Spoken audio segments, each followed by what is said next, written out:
I've been pretty much involved with anything that's gone on in water in this city for a long time, and was chairman of the board of Metropolitan from 2006 to 2010. I also work as the managing director of an environmental organization that's devoted to watershed management and to better managing local water resources. It's called the Arroyo Seco Foundation, and it's doing a lot in order to preserve and protect our region's greatest natural treasure, the Arroyo Seco.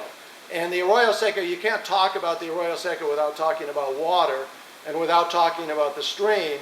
And one of the main things we try to do is to restore the stream, to put native fish back in the stream, to get trash out of the stream, those plastic bags and all of that other irritating stuff that's in it.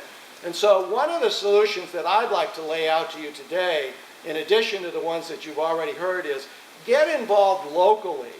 Learn more about your local water sources, where it comes from, and how you can actually be an effective agent in protecting local water resources. For instance, we're involved in a big campaign now to protect Hahamungna, which is the area right where the Arroyo comes out of the mountains, right up there between Altadena, La Cañada, and Pasadena, where Jet Propulsion Laboratory is. And it's a big 250-acre area that is spectacularly beautiful, has incredible, important natural resources there, and particularly water resources that need to be protected.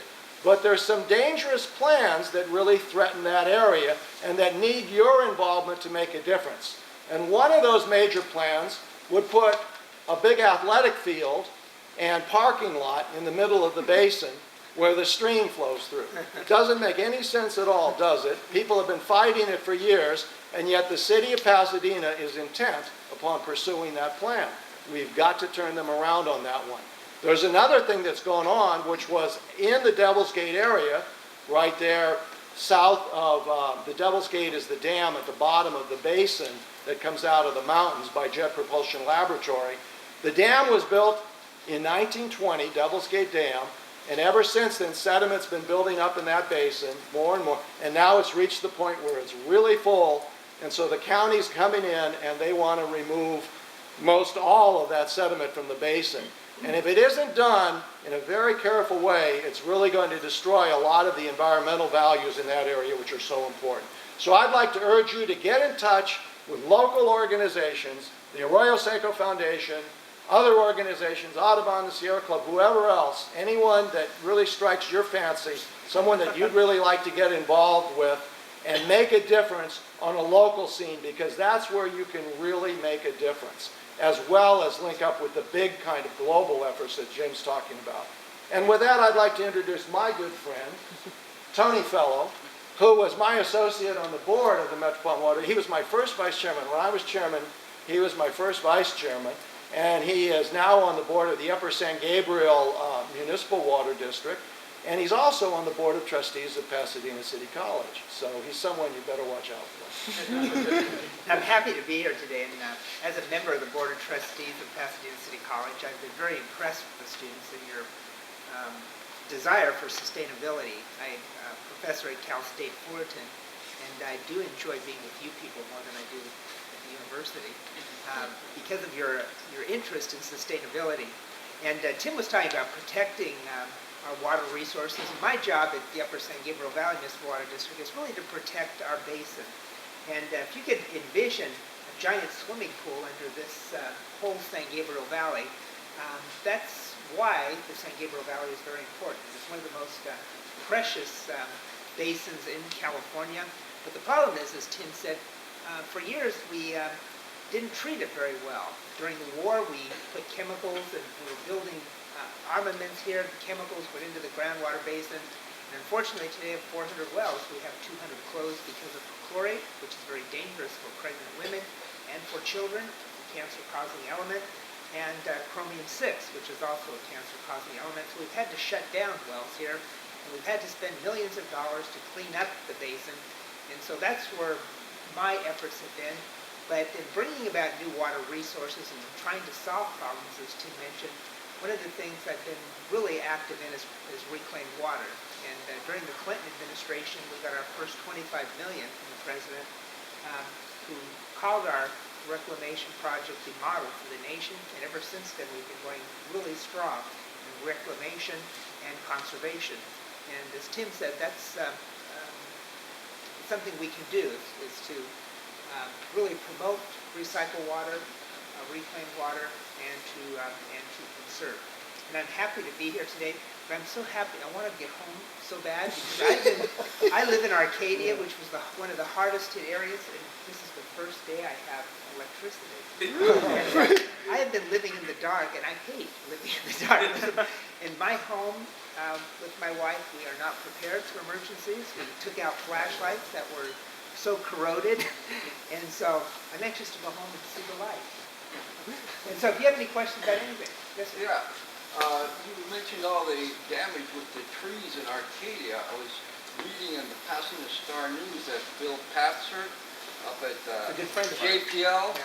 he was saying that because the trees are watered by all the water that gets on the lawn, they have a very shallow root system, and they're more prone to being knocked down and damaged. Do you, Almost all, I would do you say think that's true? half of the pine trees in Arcadia came down because I think they're just shallow. People bite them off. I think so. One of the things is I was talking to Jim about this, about what happened at my house. I have a rose garden, and they all look like they've been through a nuclear war. There's just one twig. But Jim said this is a condition of changing climate that we're going to have to deal with water issues. It isn't just drought. It's climate change. It includes severe weather events, major rainstorms. You know, we've seen all kinds of different, tsunamis and hurricanes, and it's all part of climate change. And we've been, as it was pointed out in the film, we've experienced these kinds of things in the past. The drought issues have basically chased the Native Americans out of the Southwest where they could get water. That's happened, for hundreds, if not thousands of years. But today's world's a little different because of population growth. And we've got infrastructure problems and all the kinds of issues we've been talking about. You overlay these climate change issues and these severe weather events with population growth. It's another ballgame. It's a new ballgame, and that's what a lot of people are not coming to grips with in this country, particularly decision makers and policy makers. Get back to the trees here in the San Gabriel Valley.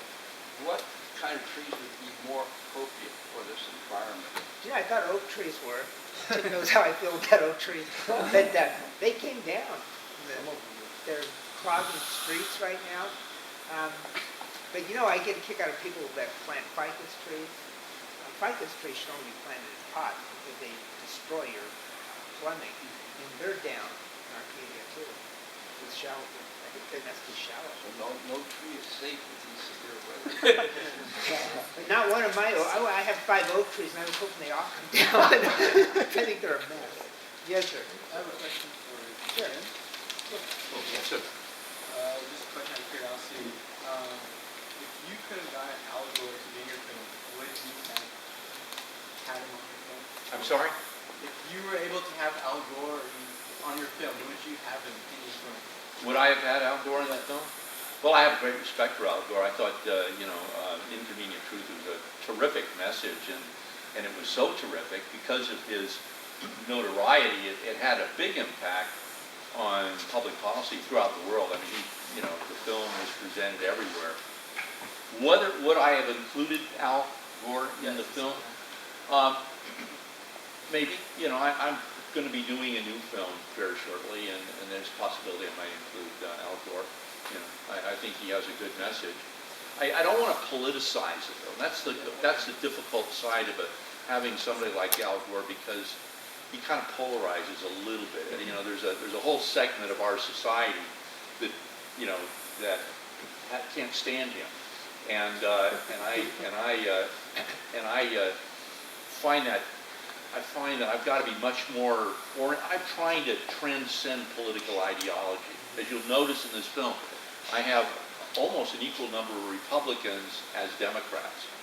And I really try to have an impact on public policy. So it's possible, I mean, I respect Al Gore, but I don't know whether I necessarily want to use him because I may diffuse, you know, our very conservative brothers and sisters.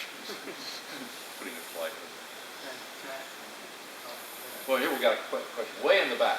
Yeah, okay, so the water goes from the origin to the farms and then evaporates? Or, I mean, of course it's still there in some regard, but it goes with groundwater, you know. Where does it disappear? I'm sorry? Where's the water disappearing to?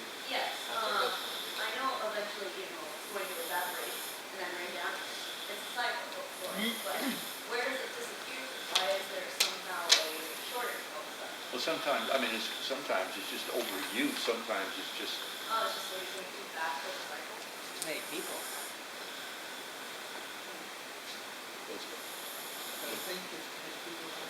well, I mean, that's a major part of our problem, overconsumption. That's why we have to reuse water as much as we can. It's just because of the population is too fast for I think some, and waste. Can I just mention something before we end? Contamination is a big, huge issue. We have a real problem on pesticides, insecticides, and things of that sort.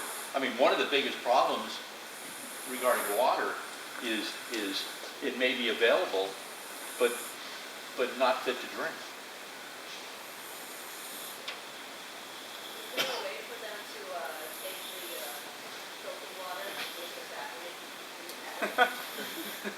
You run it through the ground. It's like we have like reclaimed water that goes through the groundwater basin. It goes through rocks, and that's the best way to purify it.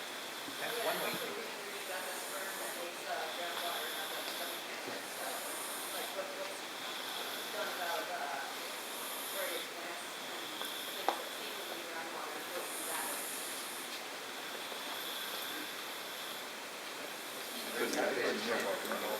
I couldn't hear what you said. I'm just wondering what happens when the Come on up here. groundwater is compromised.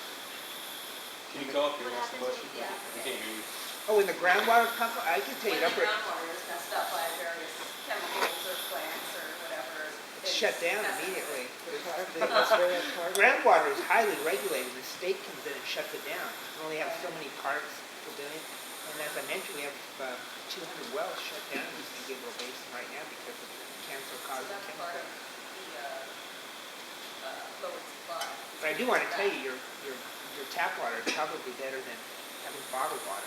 Yeah. But you know, there's also, we've been hearing a lot about fracking, Yeah. and fracking, and they need to have regulations. They use chemicals, really dangerous chemicals in the fracking process, and that contaminates groundwater and aquifers and things of that sort. So we have to be very careful about how we act. In some parts of the world, I know I keep talking about the globe, the international issues, but there are places like in India where they drill down, and even when they drill down hundreds of feet, when they finally touch get water, it's polluted.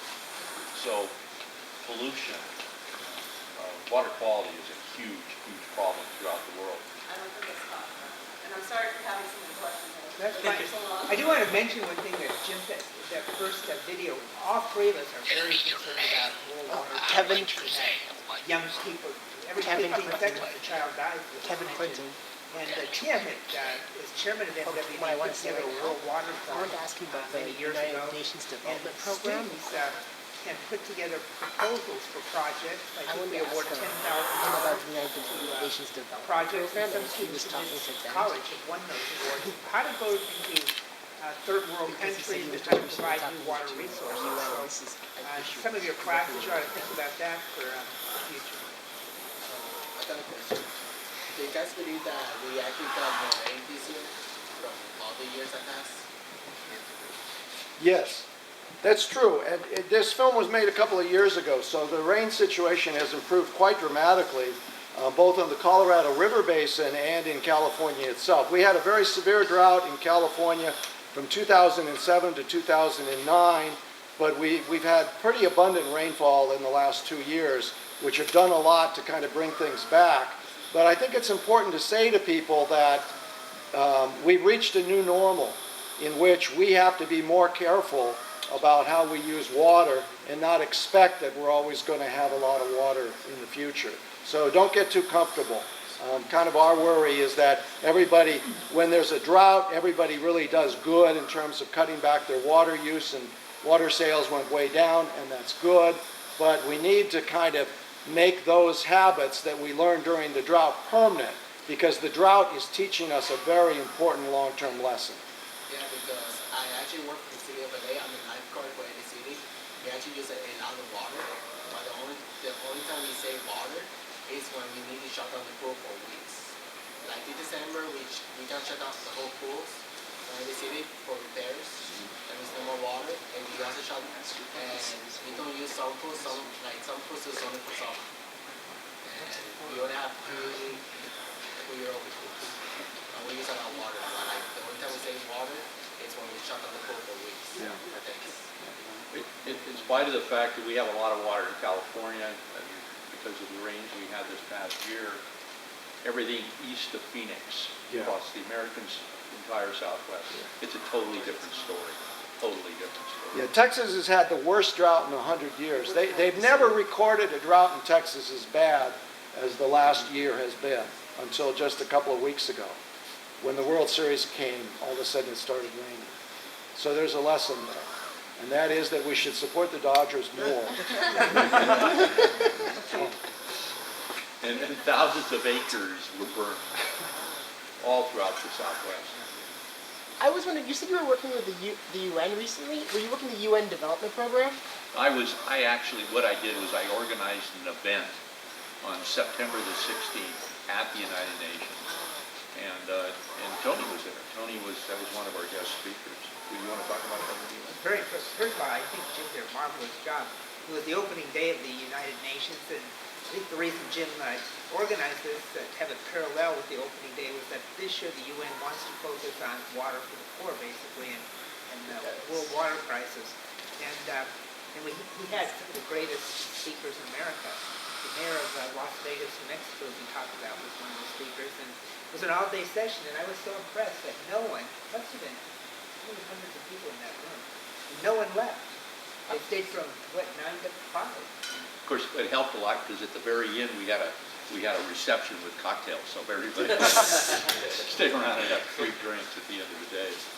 I mean, that was a little bit of a sneaky thing on my part. There's another question on the video. Was there like any, from what I caught on it, like politicians, a lot of politicians speaking, either they were scientists, what was their background? There were a lot of politicians there, but there were a lot of scientists too. There was a whole series of scientists interspersed in that. Gene Whitney from the... He was president. He was a President Biden. scientist, and there was the fellow from the Desert Research Institute, and there were a series of other scientists as well, and some engineers as well who talked about it. But there were a lot of politicians who kind of, showed the breadth of concern. We did have, we had some politicians in American Congress who were very concerned. Some local politicians, Congresswoman Grace Napolitano, very powerful, and helps us a great deal. And on climate change, I want to know what's your guys' perspective on global warming and climate change. Do you think we as humans are causing it, or what's your view on that subject? I don't call it global warming. I never have. That's a misnomer because you can, as I mentioned earlier, you've got severe weather events. My personal opinion is that when you have as many people, 7 billion people on the planet, it's got to have an effect. That's my personal view. And it's only going to get more severe. That's my personal feeling. If there was some conservative Republicans, members of Congress here, I'm sorry to get political here, they'd probably walk out of the room when I said that. But the reality of it is, I believe that. But just the same, we may never come to grips with that. We may be arguing that issue until the end of time. So my feeling is, in the meantime, we've got to figure out ways to adapt to climate change. That's, to me, is the key to this thing. And not not be, because we could be arguing these issues. I would say that, you know, in the water industry is really a very conservative industry. It's just, its perspective is very serious, long-term, conservative. There are very few people who would deny the reality of climate change in the water industry because we see it. We see declining supplies on river systems. We see long-term droughts, and we see extreme weather events that we didn't see 30 years ago, 50 years ago, 100 years ago. The results are almost undeniable. And so generally within the water industry, it isn't a debate. It's accepted that there are substantial weather changes taking place that we need to figure out how to take into account for the future. And it's very hard to do because what it says is the past is not the model for the future. We can't rely on the weather conditions. It used to be that, you know, the water industry, we'd take 7 years and we'd say, oh, you get the average, and, you know, you take a 7-year average and all this kind of stuff. You can't do that anymore because of the reality of climate change and the way that it's impacting everyone. But when you see these long-term droughts, like on the Colorado River, they just had a 12-year drought. In Australia, it just stopped raining for about 15 years in Australia. The last 2 years it's come back and it's raining a little bit more, but there are, I would say, undeniable changes in climate. But you still get, you know, this political debate going on about whether it's human-induced or whatever. It's missing the point. You know, right now there's a very serious, important conference going on in, in South Africa. And they're reaching a stalemate. They can't figure out what to do because nations are backing away from the actions that they took 10 or 15 years ago with regard to climate change. It's very sad and of great concern. Even nations like Canada, for instance, which was an early adopter of the Kyoto protocols, is backing away from the Kyoto protocols. And the U.S. position is we're not going to do anything unless the Chinese do something. You know, I mean, it's just, even though we're, you know, have contributed, you know, probably the largest proportion of the impact, we're not going to do anything unless the Chinese do something. It's really incredible how blind people are being and the disaster that they are creating for the future. Yeah, we got to get you guys home. It's 9 o'clock. The president's having a big Christmas party tomorrow, so we got to be here for that. So we'll do one more. What's your question? My question is, it seems to me politics and business get in the way a lot of times when we're trying to save ourselves in any way. What can we do as individuals? And I missed the film, I'm sorry, I got a little late. You missed the film? Hopefully I can see another one, I'm sorry. You have to pay to see the next one. What can we do as individuals or as a community, maybe here on a local level? What can we do in order to get past the political and business Well, problems that are I suggested, that's a good question, it's a key question, it's a great way to conclude this tonight, I think.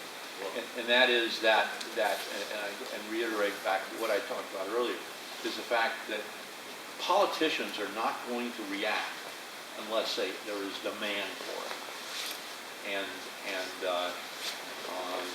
I mean, I really think this Occupy is great. I think it's bringing people together and it's people putting out a statement. But I think that students, you're a student, and I think that organize, as Tim was talking about, the organizations locally that you can get involved with, or you can organize on campus. You can make a huge difference, powerful difference. Students have more power than they realize. And organizing in mass, talk about these issues and see how can we get involved. I mean, I happen to be on the board of WaterAid, and we were talking about this. I was at a retreat this last week.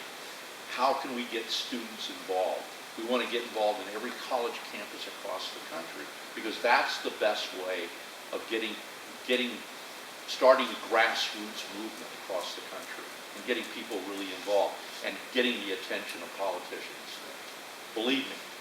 Let me say something to that too. I would say the first thing to do, get informed. Learn about the issues, study the issues, become an expert in these issues. Then talk to your friends, then go to local people. Go to the city council and tell them, why do you want to build a soccer field in the middle of a water basin? That's ridiculous. You could make a big difference If everyone in this room went to the city council and told the city council that they need to stop playing games with our water resources and to make sure that we don't build a soccer field in the middle of a watershed like that, then that would make a big difference. You need to also do things that you can do yourself. Like, for instance, Tim here is getting an award tomorrow night from the Arroyo Seco, Council of Arroyo Seco Organizations for his volunteer activity. Because he goes down and he cleans up the stream once a month. He's involved in a project that actually takes trash out of the stream and cleans it up and educates people about that. That's terrific. That's the kind of thing you can do with individual action, and then join together with your friends and get involved in organizations that will make a difference. And you can make a big difference if you do that. So follow those 4 steps, you'll make a big difference. And we gotta go. And I wanna thank Hannah, and I wanna thank the Associated Students who put this on today, and for refreshments, and thank you all for coming. Thank you.